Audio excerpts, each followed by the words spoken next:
So now we're going to make a turn and we're going to answer a couple of questions. We've got some questions that have come in that we want to articulate the question here and then be able to give an answer and give some coaching to be able to address it.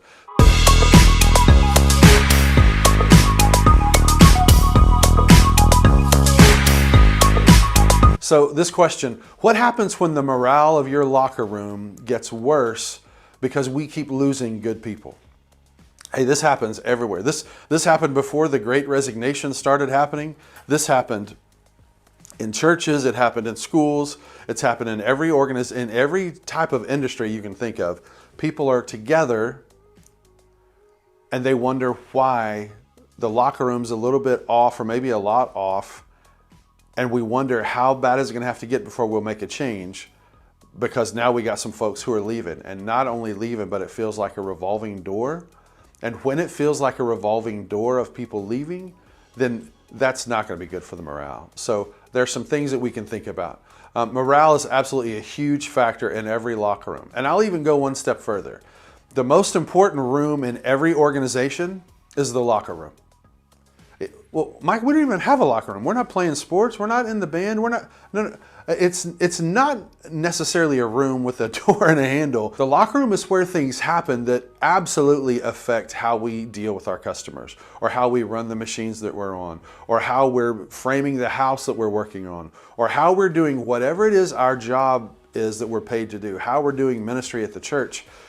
All of those different things happen. They're all affected by the way that we feel in the locker room and how that works. So what we want to do is we want to really, really concentrate on controlling what you can control. The word cultivate's a farming term, and it does mean control what you can control. So what we try to talk about and try to coach people towards is really trying to cultivate the culture that you want to have in the workplace. You control what you can control, and what you can't control, you just deal with it the best way that you can. But remember, and we say this to elementary and middle school students as well, high school students as well, you can always, always, always control your attitude and your actions. Now what happens is sometimes we lose control of our attitude. Thankfully, maybe it's not on live TV or on social media or wherever it is, but a lot of times we will lose control of our attitude and we'll do something we wouldn't normally do. We'll say something we wouldn't normally say, or we'll react and then even overreact. That happens a lot. We got to remember, we can only control what we can control. And so here's your action step for that. Take a deep breath. If you need to go look in a mirror, if you need to go out to your car, if that's allowable at where you work, if you just need to walk around the building, if you need to take a break, you can't always take a 10-minute break or a 5-minute break, or you can't always just stop what you're doing and get away. But even if you can't take like 1 minute, like 60 seconds worth of breaths, you can take a couple. You can put the customer on mute. You can put the phone call on mute. And just help yourself get re-centered. And remember, I can't control that. I can't control how they're reacting.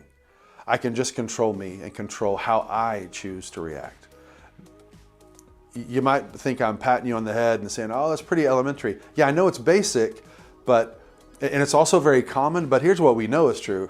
Common sense is not always commonplace, right? So if we'll look and try to see, okay, what do I have control over? And then I want to try to exhaust all my resources in dealing with it that way, in ways that, are legal and healthy and not against the code that we have, code of conduct that we have for the organization. That's a huge thing. And another thing, while we're talking about attitude, just listen, be part of the solution. A lot of times, man, people bring lots of problems up, and they may have ideas on how to fix it, but they're not going to bring one of those ideas up as part of the solution. So then when nothing gets fixed, well, now we can just go back and to the water cooler or wherever we congregate, we can go back and we can just continue to pile on. Yeah, I know, I brought up the problem, but I don't know if that's ever going to get fixed. Like that's not the way to go about it. And that's certainly not going to help anybody in the locker room. So when we talk about the morale, catch somebody doing good. Leadership 101, what gets rewarded gets repeated. One more time for the people in the back. What gets rewarded gets repeated. So As you're looking around in the locker room and in the organization and you see the morale that's been dipping, what can you do to be part of the solution?